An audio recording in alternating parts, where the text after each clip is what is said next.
What's up, everyone, and welcome to another episode of the Fantasy Mafia Podcast NBA edition. We are wrapping up our mini series here. This is the second to last episode. We're breaking down each and every NBA team's 2019-2020 season and then previewing their offseason and predicting what moves we believe they need to make to better themselves in the future. My name is Jordan Jaika, aka Dr. Fantasy, as always, here with the Fantasy Caveman. Today we are talking about the Eastern Conference champion Miami Heat. Heading into the playoffs, they were the fifth seed under Eric Spoelstra, 44-29 on the year. Interestingly enough, I don't know if this would surprise a lot of people, but Eric Spoelstra is the second longest tenured head coach behind Greg Popovich. I just thought that was interesting. A lot of these head coaches haven't been with their organizations very long, so Spoelstra's been with the Heat for a while now. They went through a very successful playoff run, as everybody is aware of, swept the Pacers in round one, beat the Bucks pretty handily in round two, 4-1.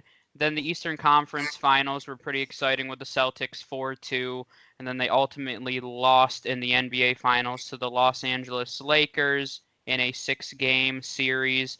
Jimmy Butler was their points leader on the year with 19.9. Behind him, you had Goran Dragic with 16.2. Bam behind him with 15.9. Kendrick Nunn with 15.3. Duncan Robinson with 13.5. And then Tyler Herro with 13.5 as well. Bam was also... What's that? I sense a theme. There's a lot of guys averaging 13 points. Yeah, I mean, definitely as we've got along in this process, these better teams tend to have more. It'll be a little interesting when we talk about the Lakers next because they're a little bit of a different animal. But, yeah, I mean, the Heat play a little bit different style of basketball. But Bam, rebound leader, 10.2. Jimmy Butler, 6.7. Justice Winslow didn't play very many games for him, but 6.6. Jay Crowder at 5.4. Myers Leonard at 5.1. One theme you will see here is Jimmy Butler throughout these stat leaders. He was the assist leader with 6. Bam behind him with 5.1. Goran Dragic also with 5.1. Steals, Jimmy Butler 1.8. Jay Crowder 1.3. Bam and Solomon Hill had 1.1. Then you had Derek Jones rounding it out with 1 steal per game. Then blocks, you had Bam at 1.3. And surprisingly enough, number 2, Andre Iguodala with 1 block per game. So, Caveman, obviously a pretty successful season overall for the Miami Heat. But who stood out to you? Okay. Well, obviously. Well, first, do you have your plus-minus leader? Yeah. Yes, I do. Do you want to take a guess here? I mean, I want to say Bam, but it's probably Jimmy Butler. It is not Jimmy Butler. Jimmy Butler was. I mean, don't know what place he is, but he was pretty good. He was plus 4.4, but he was not the leader. Was it Bam then? It was not Bam. Dragic. It was not. Kendrick Nunn. It was not Kendrick Nunn. Duncan Robinson. There you go. It's like, let's just keep going down the line here. Eventually you're going to get it. So, yeah, I mean, he was plus 4.8. Oh, so they're all pretty close. They were all pretty similar. Yeah, like you said, this was a really good season for the Heat, and I know going in, I wouldn't say going into the season that they were a championship contender when you started the season. If you really think about it, when you broke down the East in the beginning of the season, you were talking about the Bucks, the Celtics, the Raptors, even the 76ers at the start of the season were considered to be better than Miami Heat, but we know how that turned out. But I mean, they really showed Jimmy Butler. I mean, and he's a guy I want to highlight here. And I know this being how you love how they play, you're sure you'll have everybody that impressed you that played defense. Everybody was impressive. Jimmy Butler, you look at it. I mean, it was impressive because what was the narrative on Jimmy Butler coming into the season with the Heat is that he was a locker room cancer. He wasn't a good teammate, didn't get along with guys. You saw that in Minnesota and then Philly, but he silently went about his business and really took control of this team and showed that he was the leader. I mean, you already mentioned the stats: 20 points, 6 rebounds, 5 assists. And it was the thing about him is the thing that really he was obviously their leader and probably their best scorer. But what was impressive about their playoff run is that you didn't see a lot of games where Jimmy Butler looked like he was that guy. Yeah. Jimmy Butler was there for them when they needed him to step up. He stepped up. And I think that's what a leader does. But you look at a lot of the other guys that I'm sure you'll touch on a couple of these guys, but you had the guys like Tyler Herro, Duncan Robinson, Bam, Kendrick Nunn, Jay Crowder, like the list goes on and on. But so Jimmy Butler didn't need to be that guy every night. But he did it. He did it when he needed to, and I think to cap off about Jimmy Butler before you get into it, I mean, the dude wore Tyler Herro's high school jersey to practice. I mean, come on. If that doesn't show how good of a teammate he was, I don't know what does.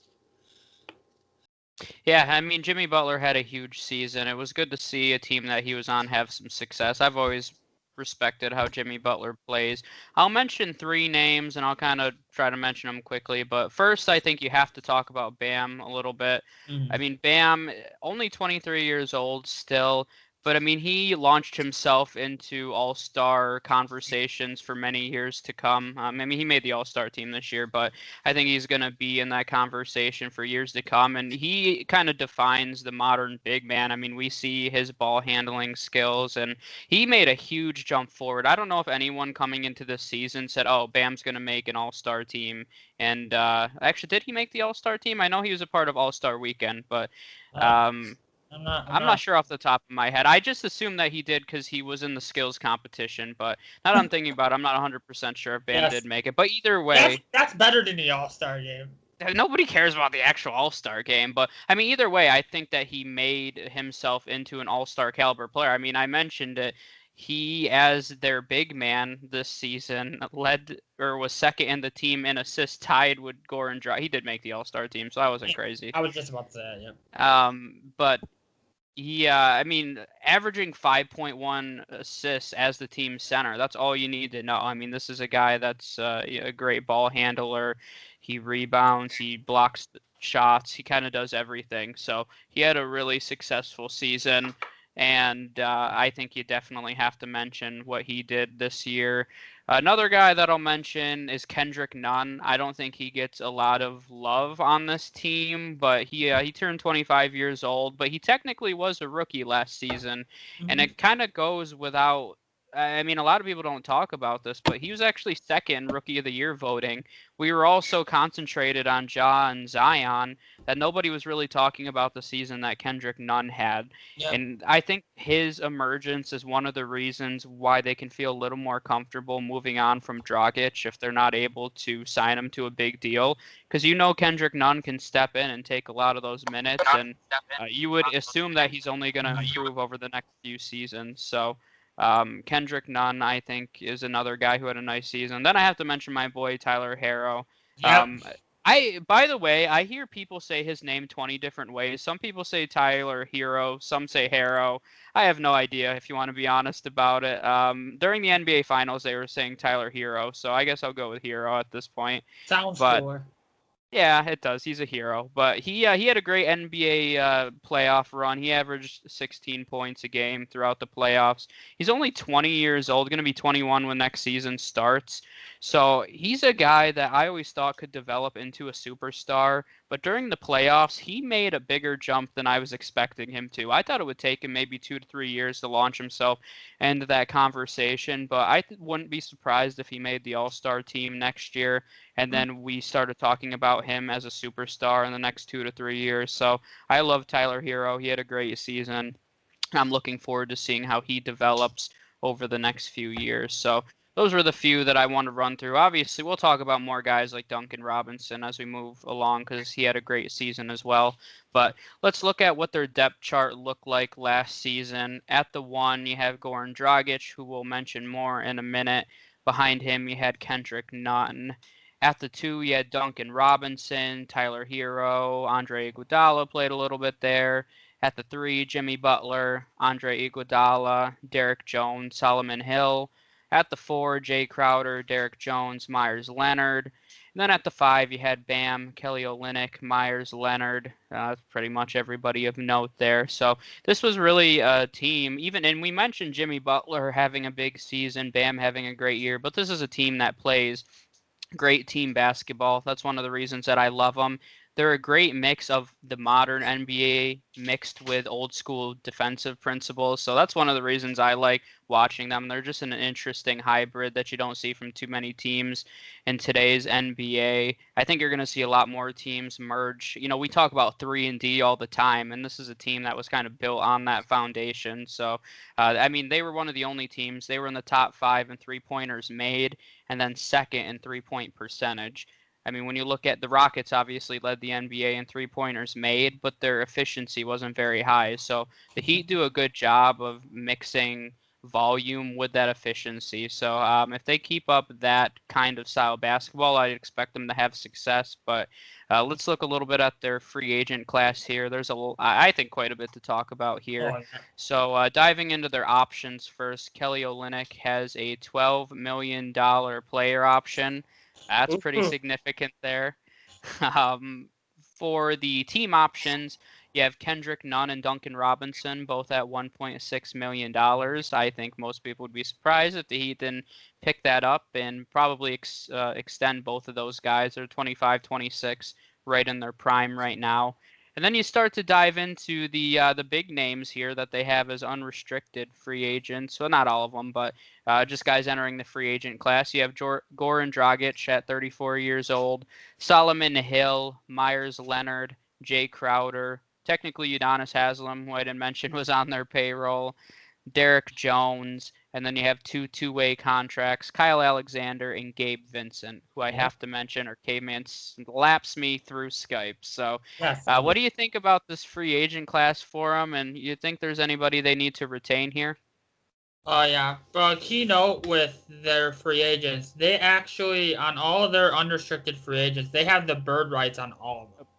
Yep. And I'm sure that was something you might have brought up, but I bring it up here. So they do, if they want to keep this core together and go for another run here with these same guys, I mean, they can do it if they want to.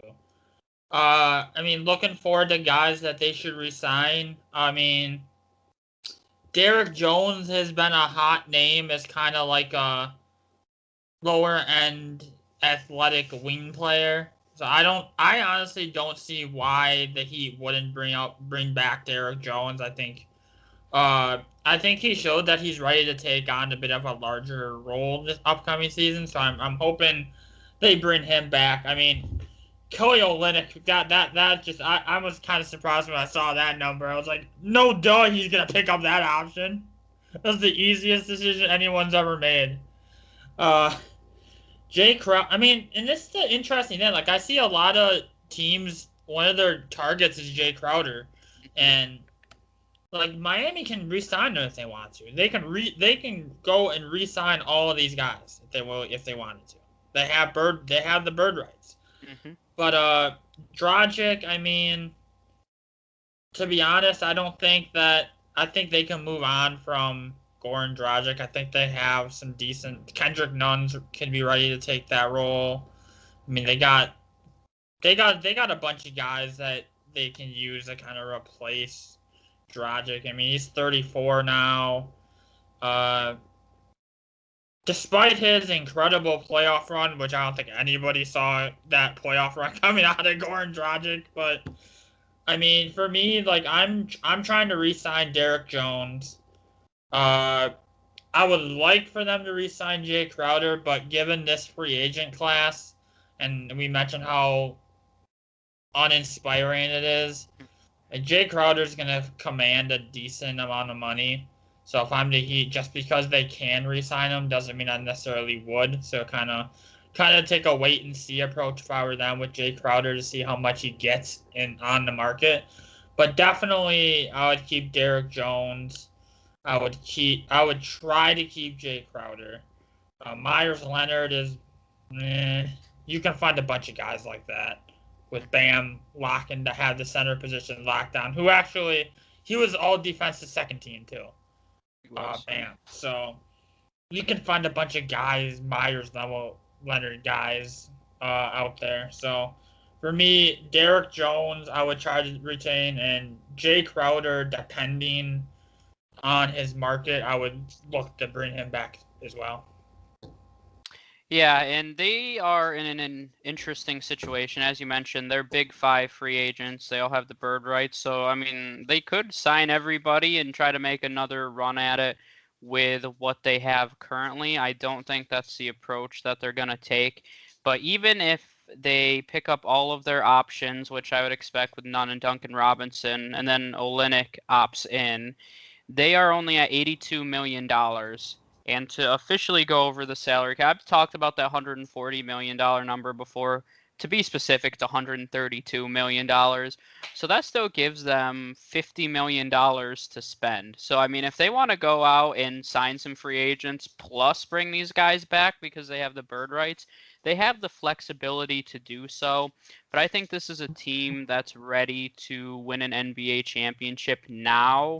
And to do that, I think they're going to try to bring in another big superstar, and they've been rumored to be looking at that quite a bit. So I think if I was to pick who was going to be back of all these free agents, I don't think they're going to give Dragic the money. As I mentioned, they have a lot of flexibility at the guard spot with Kendrick Nunn, with Tyler Hero, who can play a little bit of the 1 and 2. If he's running the 1, he's shown some playmaking ability, which a lot of people didn't expect from him. And then Duncan Robinson, who we haven't talked about, that guy was third in the entire league in three-pointers made, and we haven't even really talked about him yet. So they have a lot of flexibility and a lot of depth at the guard spot, so there's really no need to bring back Goran Dragic at a $15 to $20 million per season deal. Myers Leonard is kind of funny. I've actually seen quite a bit just on different forums. He has been talking about leaving and really taking this free agency process pretty seriously. So he's kind of wielding himself around like he's a big name and he wants to meet with everybody. And it's kind of funny. He's kind of almost making a joke of it like he's one of the top free agents. But it looks like he's preparing to leave. So I don't really see any reason to bring him back. I think Derek Jones would probably be the best bet as well. I mean, he's only 23 years old. He's a very versatile defender. I mentioned him. He is backing up their 2, 3, and 4 spots, and he can defend all those positions, which is kind of key to this Miami system. So I've mentioned Derek Jones in a lot of our previous episodes, because it's not very often that you feel like you have the opportunity to sign a 23-year-old in free agency who's just hitting his stride. So I think he has a lot of upside. I do think they're going to have some competition to bring him back, but I think he fits in really well with their system and what they're trying to build. So I would try to re-sign Derek Jones personally.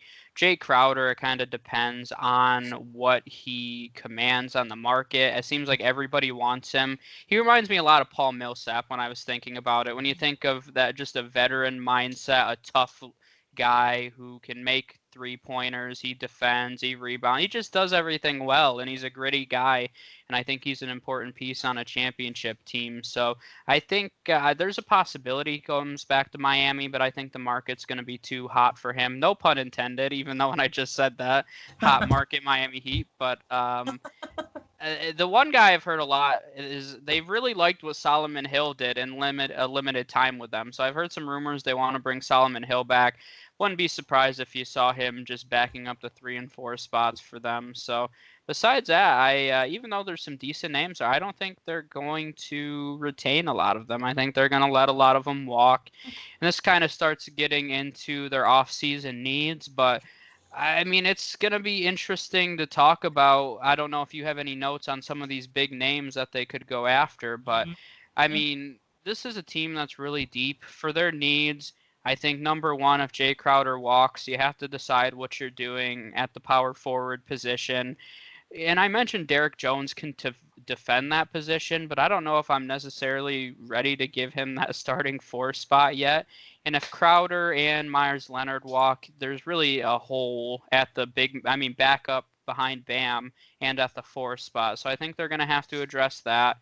they're going to have to look a little. I think this is a team, if they want to be 100% in that championship conversation, that just needs more star power because they have all the depth in the world. They have a great core of guys, but if you just added in one big superstar plus Bam, Butler, Duncan Robinson, Kendrick Nunn, Tyler Herro.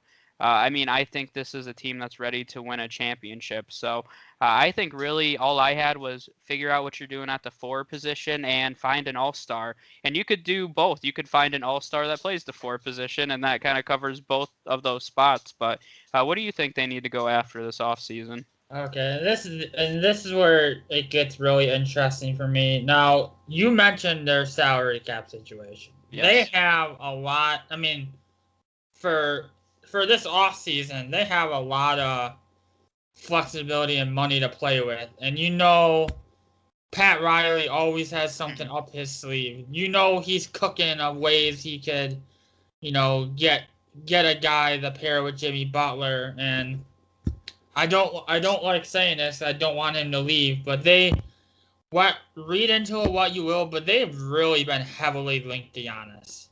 They have been whether it would probably make more sense via if Giannis hits free agency after this upcoming season, but they do have the cap. It depends on how much of this young talent, if we're talking about the Heat trading for Giannis for this upcoming season, how much of that young talent do you want to get rid of? I mean, you look at the Bucks. The Bucks are theoretically they're gonna want Tyler Herro, they're gonna want Duncan Robinson, they're gonna want Kendrick Nunn. I mean, they're not saying they're gonna get all those guys, but they're gonna, if they want to get Giannis now for this season, they're going to have to part with a couple of those young upside guys that they have on their team. Mm-hmm. So does that make them, I mean, obviously, assuming they keep Bam, which they're not going to get rid of Bam in a deal for Giannis. That doesn't make any sense for them, to be honest. But even if you have to part with, let's say, Kendrick Nunn, Tyler Herro, and another young piece or a draft pick or a couple of draft picks, however that works out.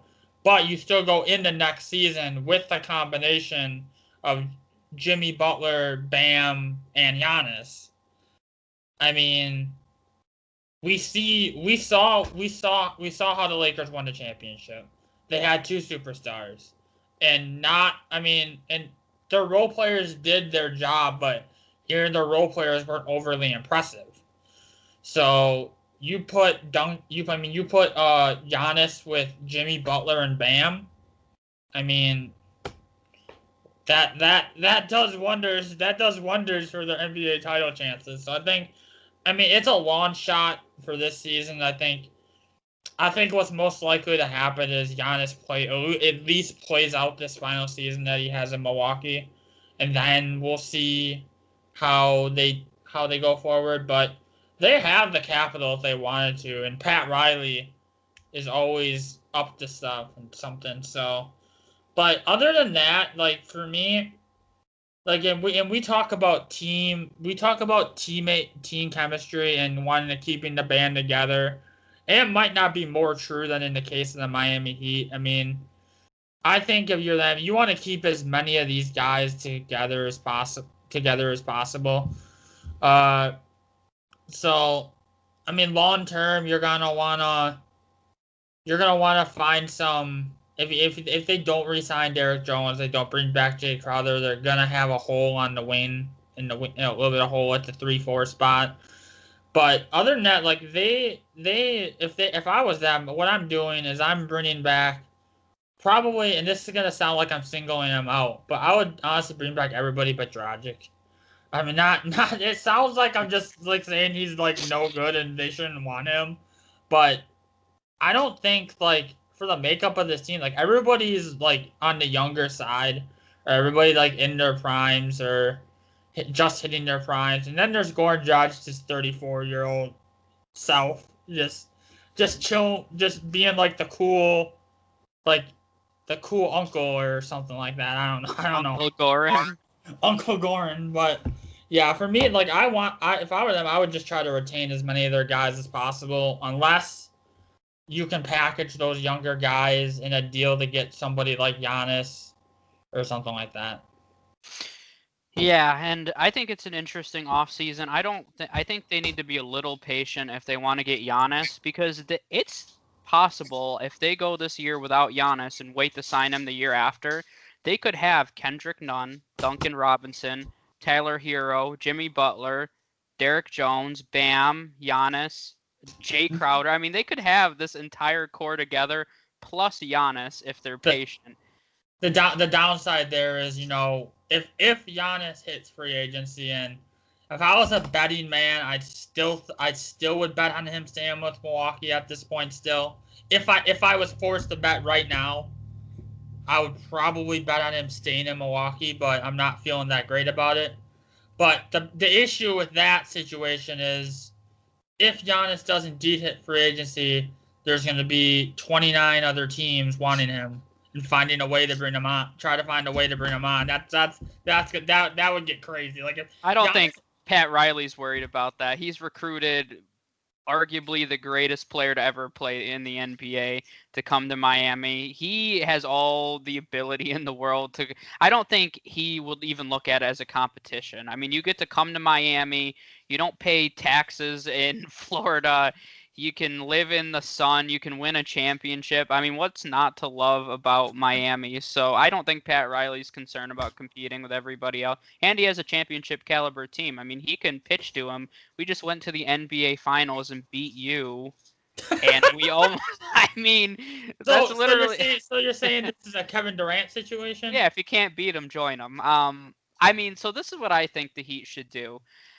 Don't trade for Giannis. If you're the Bucks, I'd 100% try to trade him to the Heat, because if you could pick up Nunn and Tyler Hero or Duncan Rob, whoever, I mean, you could potentially pick up 2 all-star players instead of just losing him.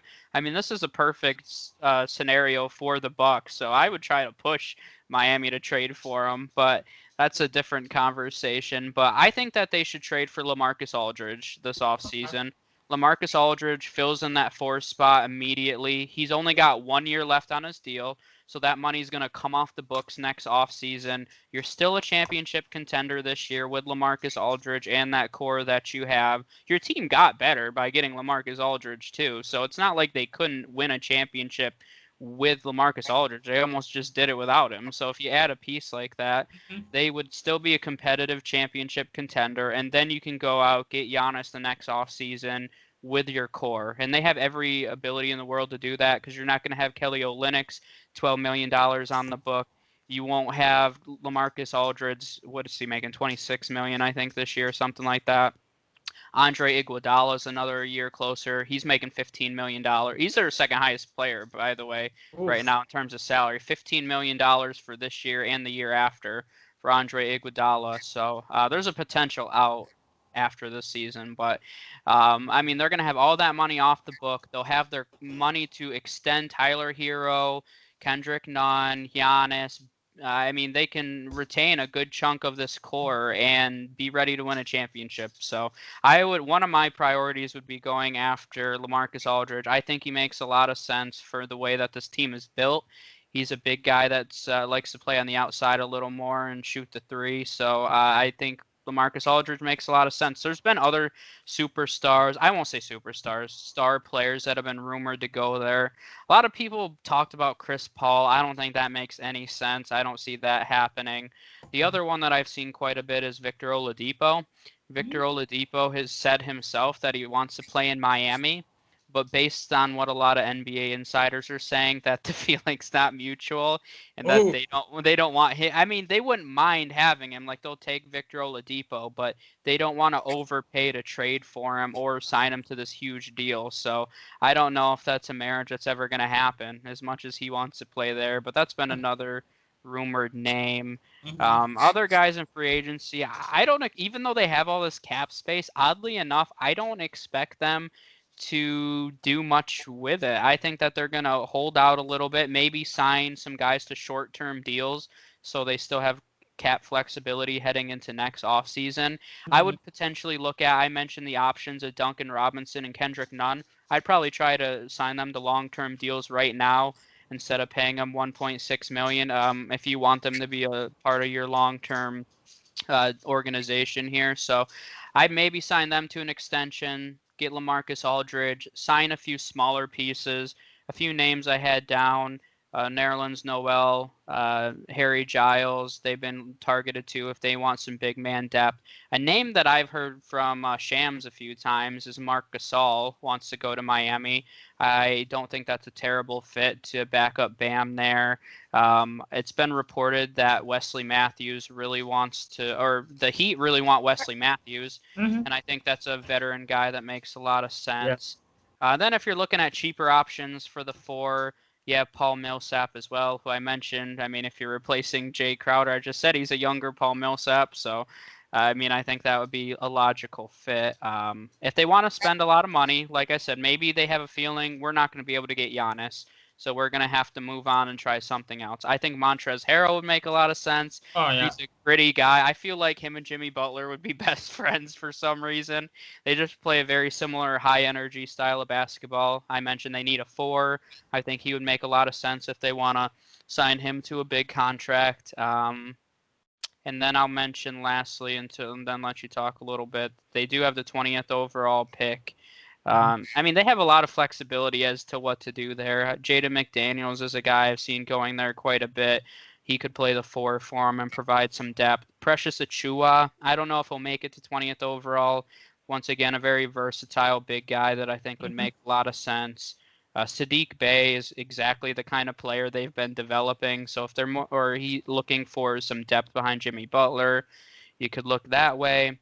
But the number one name I wanted to bring up was a guy that I guess they're targeting very heavily, Manuel Quickley, who is a guard from Kentucky. I've actually read several reports that the Heat have brought him in already for 3 interviews. And they've had one report I said the Heat seem kind of obsessed with Emmanuel Quickley right now. So he's more of like a 2 guard. So I thought that was kind of interesting. He's regarded as maybe the second best shooter behind Aaron Nesmith in this year's draft. So he's a sharp shooter, 3-and-D kind of guy. But I wanted to throw his name in there because I've read several reports that they really want him. So, Caveman, you got any specific names? I mean, like you hit on a lot of them. Like you said, I think the Miami Heat are gonna retain their cap flexibility because they're gonna make a push. I mean, if it's not Giannis, it's gonna be some other big name. Although I think, man, Giannis is a dream. Like every team would benefit from having Giannis, but the Heat just seem like a perfect fit for a guy like Giannis. I mean, if they're going to just fill out their roster, I mean, Mo Harkless is another name, but I don't really see them making much of any moves at all and to maintain their cap flexibility. I mean, draft wise, I mean, and I made these before I saw the latest mock, but Trey Jones would be a name to keep in mind. He's projected to go in that range, and with the Heat pick 20th, he said. To Trey Jones, I think his skill set, you watch him, I think his skill set, a very tough-minded defensive guy. I think he would fit well with that Miami culture. But they're in an interesting spot. I honestly think with Miami, with this 20th pick, with the flexibility they have financially and the guys they already have on their team, if I were them, I would, at that 20th pick, I'd be okay with just take the guy with the highest upside left. They don't think they really need to draft the position of need at that 20th spot. Just go whoever that is. If a guy, I mean, they could go. I mean, it would be a reach, which sounds insane, but Josh Green, although apparently he's a second-round guy now. You're so upset by it. I'm very upset. I don't know why. I don't know if something's happened or if he's been that bad during the interviews or whatever, but I think he's another guy that I think he would fit well in that system. But yeah, bottom line is for them when it comes to the draft and free agency, unless they make a big trade, which I wouldn't rule that out with Pat Riley. I think he wants to solidify their chances of making another title run. So could be a big trade. But if it's not a big trade, I think that it's going to be a relatively quiet offseason for him. Yeah. Yeah, they definitely, I think, no matter what, are going to make a big run at Giannis. So, I mean, that really is going to... This offseason, I think, is all about setting yourself up so you're in a position to go get Giannis next year. So, I mean, if you want to be real about it. All right, let's look a little bit where we expect them to finish in the future. They were only the 5th seed heading into the playoffs this year. I think after that magical run they went through, a lot of people forget that. This was I don't want to say underwhelming, but this was just a solid playoff team for most of the season. I mean, I think when you're looking forward, this isn't a team that's going to change drastically. Even with this run, I wouldn't expect them to be much higher than the 4th seed in the Eastern Conference. There's just some teams that are going to have more star power than them that'll probably perform better in the regular season. But I mean, when push comes to shove, I mean, they showed us this year they can go on a run. They have the talent to do so. They have the chemistry. They have the coach to do it. So, I mean, they're going to be competitors in the Eastern Conference. And I feel like we've been saying that for every episode for the past few. All of these teams are going to be contenders, but that's a reality of where we are in the series. Or these are the best teams in the league. They're going to be good. They're going to make the playoffs next year, even if they don't get Giannis. If they don't sign any of those free agents, I still think they make the playoffs next year. I mean, that's just a reality of how this team is constructed right now. Yeah, I mean, and we basically said, I mean, it's true that we say the same thing every episode, but when like I said, this team's coming off an NBA Finals appearance where, I mean, if you listen to Pat Riley's saying that they basically would have won had all their guys been 100%. I mean, how much I don't do I believe him? Probably not. I don't even think, even with Bam and Dragic, if they were 100% in that finals, I don't think they beat the Lakers. But because they were that close. I mean, they're gonna, even if they don't bring back all these guys, they're still gonna have their main core group of guys around. Duncan Robinson, Tyler Herro, Jimmy Butler, Bam. Those guys are all going to be around. Kendrick Nunn as well. So I don't expect them to really... They're not going to be lower than the 5 seed. Maybe they can... They're not... And they're one of those teams, like... They're basically like the Clippers, except for the fact that they can turn it on instantly when they need to. The Clippers on the other, and why I say the Clippers have the same defensive potential that the Miami Heat do. They have similar players that work well in that system, but for whatever reason, the Clippers can't turn on the switch when they need to. The Heat have the defensive ability. I mean, they play well. They play a well-rounded defense. You can tell when they flip on a switch and really lock down. It's just different, and they're gonna. I suspect them to do that again next season. I mean, Eric Spoelstra is one of the best coaches in the game. So they're gonna be up 3-5. I don't think they're gonna make the top 2 because that's just not saying they don't care about their record because I'm sure they do, but they're just not. They're just not a team that's going to be a top two team in the East. That's just not how they're built and how their mindset is. But come playoff time and come crunch time, this team's going to be one of the best teams in the East. And it wouldn't shock. I mean, so many teams in the East can make a run next season. It's hard to say that they'll be back to the Eastern Conference Finals, let's say. But they're going to be in the conversation, and they can beat. They can obviously, and they showed it this year. They're gonna be able to beat anybody in the East next season. So they're just grouped with all the other kind of contenders, basically. Yeah, and I would say compared to other teams in the Eastern Conference, I could argue that they're set up better almost than anybody because a lot of those young players that we've been talking about, Duncan Robinson, Nunn, Bam, Tyler Hero, they're all 26 and younger right now, and they have cap flexibility. So this is a team that's setting themselves up where they could have another dynasty run here. So, I Yep. mean, I think that's a reality. Maybe it's not next year. Maybe we're looking at the 2022 season where they make that dynasty run with Giannis potentially. But either way, they're set up really nice for the future. Whether or not they get Giannis, I mean, we mentioned that they're setting themselves up to get Giannis, but I don't think that it's a complete fail if they don't get Giannis. This is still going to be a competitive team that can win a championship. So, any other final thoughts? No, I think we hit it. Yeah, I think we got everything. I think that's it. We only have one more episode. We'll talk about the NBA champion Lakers next. So we appreciate everybody who tuned in for this episode. Make sure you like the Fantasy Mafia on Facebook. Subscribe on YouTube and wherever you listen to podcasts, whether that's Spotify, Apple, or Google.